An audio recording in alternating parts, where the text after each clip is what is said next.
برحب بكم مشاهدينا وحلقة جديدة وصناعة الأمل. صانعة الأمل في حياتنا النهاردة مشاهدينا هي هناء شوقي، وهي طالبة في كلية الآداب قسم تاريخ في جامعة القاهرة، وعمرها 21 سنة. هي داون سيندروم، لكن لو شفتوها مشاهدينا هتحسوا إنها بنت طبيعية جدا زيها زي جميع وغالبية بنات مصر، لأن مفيش حد معاق بنسبة 100% ولا في حد سليم بنسبة 100%. هناء شوقي زيها زي كتير غيرها من ولادنا وناسنا وأهالينا ومواطنينا، قادرون ولكن باختلاف. عندها داون سيندروم، دخلت كلية زي ما قلت كلية الآداب قسم تاريخ في جامعة القاهرة، وبتروح وبتيجي لوحدها، بتروح الجامعة لوحدها، بتروح تدريباتها لوحدها. أصبحت متفوقة دراسيا وأصبحت كمان متفوقة رياضيا. هنتعرف أكتر على مشوار هناء شوقي النهاردة مشاهدينا من خلال هذه الحلقة. هنخرج بفاصل ونرجع علشان نبتدي حلقتنا.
ومعانا مشاهدينا على الهاتف والدة البطلة هناء شوقي، السيدة الفاضلة الأستاذة حنان.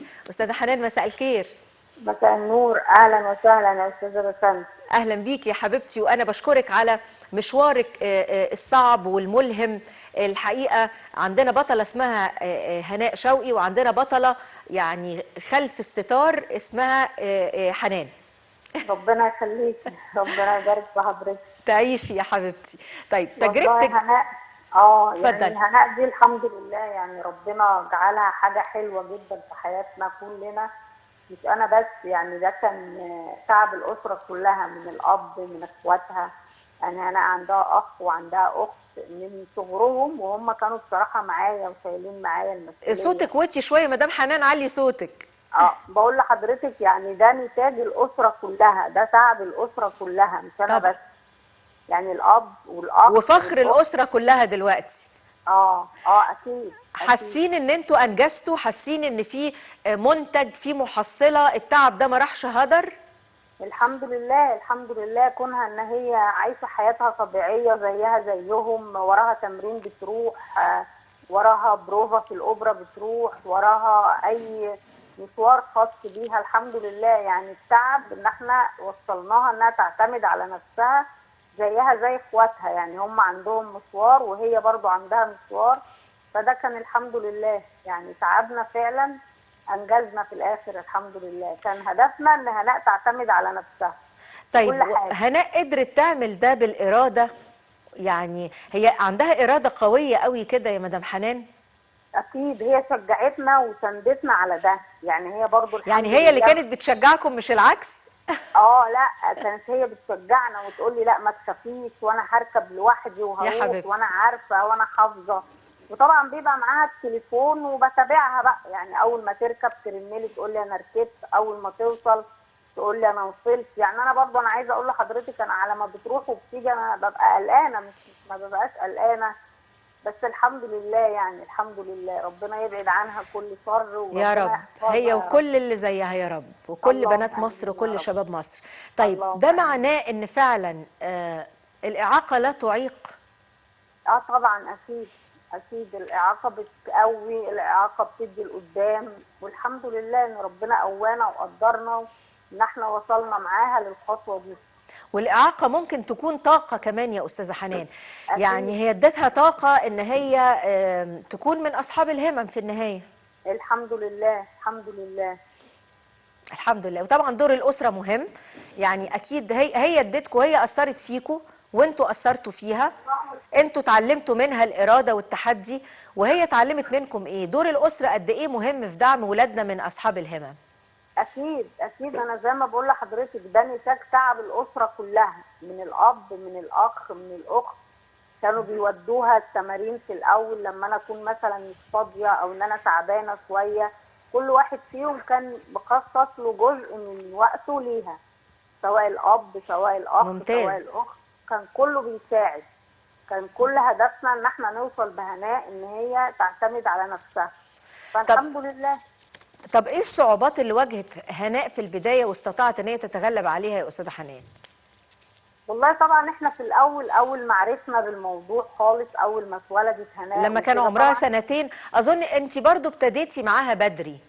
لا الحمد لله، ده من وهي عمرها ايام، يعني يكاد يكون من اول ما عرفت ان هي متلازمه داون وانا خرجت بيها على طول. يعني عملت لها جلسات تنميه مهارات في اكتر من مكان، عملت لها جلسات تخاطب في اكتر من مكان. لا الحمد لله الشغل معاها من بدري برضو فرق. دخلت هناء مدارس الدمج، يعني استفدنا بموضوع الدمج انها دخلت في مدرسه في وسط الاطفال النورمال.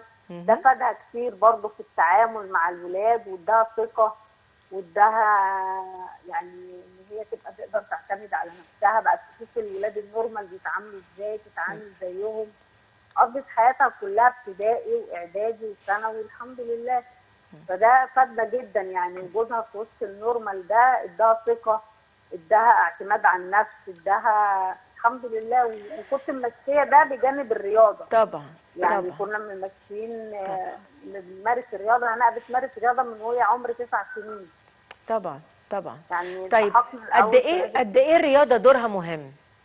لا اكيد اكيد الرياضه برضو كانت بتفرغ فيها طاقتها بقى. يعني لما كنا بنروح التمرين وكنا بنرجع من التمرين خلاص ما بيبقاش بقى في حركه زياده، ما بيبقاش في مجهود، لا خلاص هي قضت كل طاقتها في تمرينها طلعته.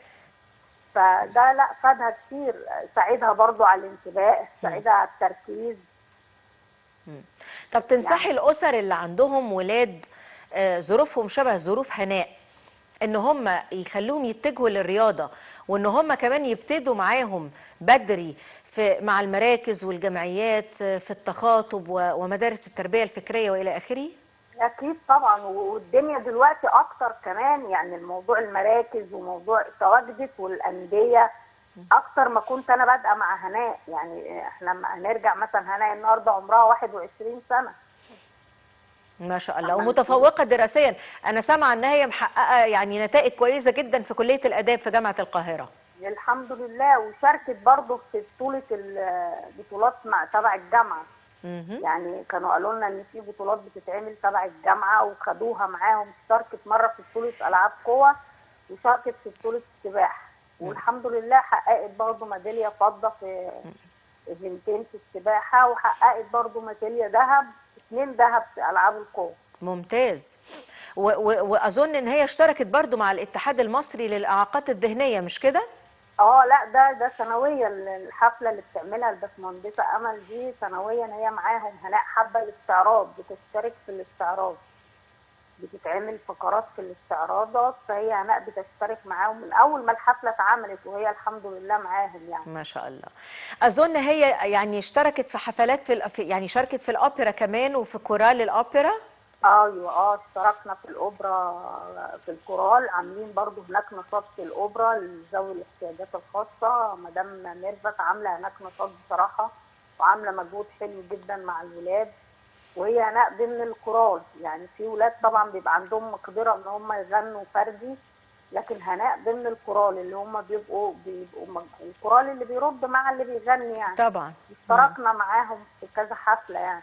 بس طبعا موضوع الكورونا ده وقف النشاط شويه، بقالنا شويه ما رحناش بقى، ربنا ييسر ان ويرجع شاء الله يا المصر رب، تاني ان يعني شاء ان الله. شاء الله، يعني نأمل مع العام الجديد ان شاء الله الامور يعني تهدأ وتنقشع بإذن الله. باذن الله طيب انت باذن حاسه الله. ان هي عندها قدرات فنيه، حتى هي كمان بتحب التمثيل مش كده؟ وبتحب التمثيل، اه هناء من هواياتها التمثيل، ونفسها ان هي تكمل في مشوار التمثيل ده. طب لينا هي لقاء بتحب تاني الغنى مع حضرتك والتمثيل بقى. اكتر ولا مهتمه بالرياضه اكتر؟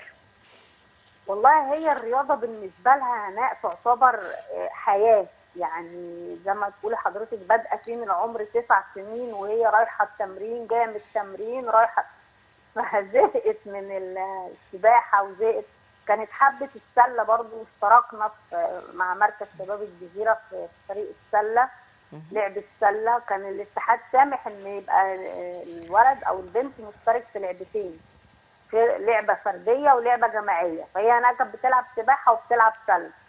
مم. فالاتحاد بقاله سنتين كده قال اختار حاجة واحدة، اللاعب يختار حاجة واحدة، اوكي. يا لعبة فردية. فاحنا كملنا بقى في السباحة، لان هي الحمد لله قطع صوتي كويس في السباحة وعاملة ارقام حلوة. يعني لو الدنيا كانت كملت السنة اللي فاتت هناء كانت هتبقى ضمن المنتخب مصر. كان رقمها حققت خلاص رقم المنتخب اللي هو كان المنتخب حاطه، وكانت فاضل لها بطولة أخيرة كده كانت هتتعمل، وإن هي تحس إن هي تبقى في منتخب مصر. بس الحمد لله بقى لما قامت الكورونا وكده والنشاط كله وقف معلش. فهناء الحمد لله أرقامها حلوة في السباحة، يعني عاملة وبتعوم ال4 عومات الحمد يعني لله. حضرتك حاسه ان الرياضه بالنسبه لها اهم من يعني الامور يعني الفنيه دي مجرد هوايه؟ يعني هو ده الترفيه بتاعها بقى، يعني هي حياتها كلها رياضة مم. وتمرينات ورياضة وتمرينات، وحياه اظن فالترفيه متعبه وشاقه برضو عليها. بالظبط. يعني يكاد يكون ممكن يوميا التمرين، بتروح تمرين السباحة هي ده عندها تمرين يوميا. يومي، تمرين سباحه يومي؟ يعني في مركز شباب الجزيرة عاملين لهم حوالي 3 تمرينات في الأسبوع، وأنا بوديها بقى مع الكابتن برضو تمرينات زيادة عشان برضو يعلى من مستواها. طبعا. بنروح مثلا ممكن مرتين كمان أو 3 مرات كمان مم. حسب ظروف الكابتن يعني، مم. مم. عشان طبعا اعلى بمستواها. ما بيبقى برايفت برضه بيبقى مركز معاها اكتر من التمرين اللي هو بتاع المركز الشباب، بيبقوا جماعي، بيبقى التمرين جماعي، بس ده مطلوب وده مطلوب. يعني طبعا. الجماعي ما بيبقوا مع بعض بيشدوا بعض بينافسوا بعض بيخليها. فيعتبر الحياة بتاعتها الأساسية الرياضة. حتة التمثيل بقى وحتة الأوبرا يعني دي بقى احنا بنقول ايه الترفيه بقى، هي كده بترفه. بس هي بتحب فعلا التمثيل. اظن دور برضو المدرب والكابتن مهم جدا مع اولادنا من اصحاب الهمم. أكيد أكيد المدرب بيشجعها، المدرب دايما معاها. مدربين مركز شباب بصراحة كابتن إبراهيم وكابتن وائل وكابتن حسن ربنا يبارك فيهم، واقفين مع أولادنا بصراحة وبيشجعوهم وبياخدوا من والولد بيبقى عنده او البنت كلمه المدرب. يعني انا ساعات لما تزرجن شويه او تحس ان هي جت عليها فتره كده ملت وانا زهقت معاها او بزق عليها الكابتن، اتصل بالكابتن واقول له هناء، يقول لي لا خلاص طب سيبيها لي انا هتكلم معاها. وفعلا الكابتن هو يقعد معاها ويتكلم معاها ويبدا يحفزها، لا ده احنا في بطوله قربت، لا ده احنا في سفريه جايه، لا ده انت مكسله ليه، انت مش عايزه تيجي التمرين ليه. لا الكباتن ليهم دور مهم يعني. مم. طبعا طبعا. طيب السله عندها مهمه زي السباحه ولا السباحه اكتر؟ لا بالعكس ده هي بتحب السله جدا. مم. يعني من الالعاب اللي هي تقولي لها عليها لو في تمرين سله ولو هي فيها ايه وتعبانه ومش قادره تقول لي لا هروح طالما في تمرين سله، انا بحب السله. لا بتحب السله جدا. مم. هي هناء حتى مفهوم. مش طويله بس بتحب السله، يعني هناء بتعتبر من صانع اللعب، مفهوم. تقطع الكوره. يعني هي طيب البطولة الإقليمية اللي اتعملت في مصر سنة 2014 واللي افتتحها الرئيس عبد الفتاح السيسي، وهناء كانت من ضمن منتخب مصر وأظن المنتخب وقتها حقق إنجازات مش كده؟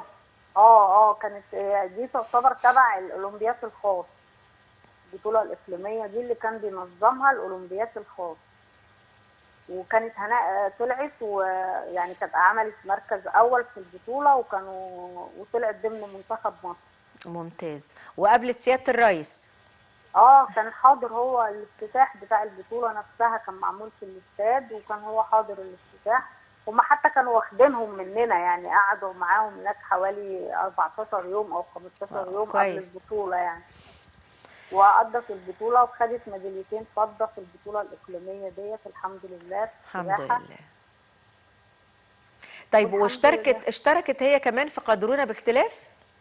اه الحفلتين اللي اتعملوا مع الباشمهندسة أمل هناء كانت فيهم. احنا نفسنا نشوف ولادنا وشبابنا وهم منطلقين وبيحققوا انجازات وفرحانين. وحتى البطولة اللي حضرتها هناء سنة 2014 كان قبل ما سيادة الرئيس يعلن انه عام 2018 هو الانطلاقة لمتحدي الإعاقة. قد ايه يعني من 2014 ل 2018 وبعدين من 2018 لغاية دلوقتي 2020 حضرتك حاسة انه في طفرة حصلت، في انجازات اكبر حصلت فيما يخص ملف ولادنا من متحدي الإعاقة؟ والله هو يعني انا عايزه اقول لحضرتك ان يعني في سبوت عليهم اي نعم، بس احنا يعني نامل في المزيد. يعني احنا طبعا نفسنا الولاد دول يظهروا اكتر، نفسنا يشاركوا في كل حاجه، حقهم ان هم يتواجدوا في كل شيء، حقهم طبعا ان هم يعني يتعمل عنهم تنويهات دايما. طبعا لان ساعات بتجيلي تشتكي لي، يعني في ناس مثلا ممكن وهي ماشيه حد تحس ان هو بيتريق عليها، حد بيحس ان هي شايفها حد ان هي ازاي ما انت لوحدك. طبعا.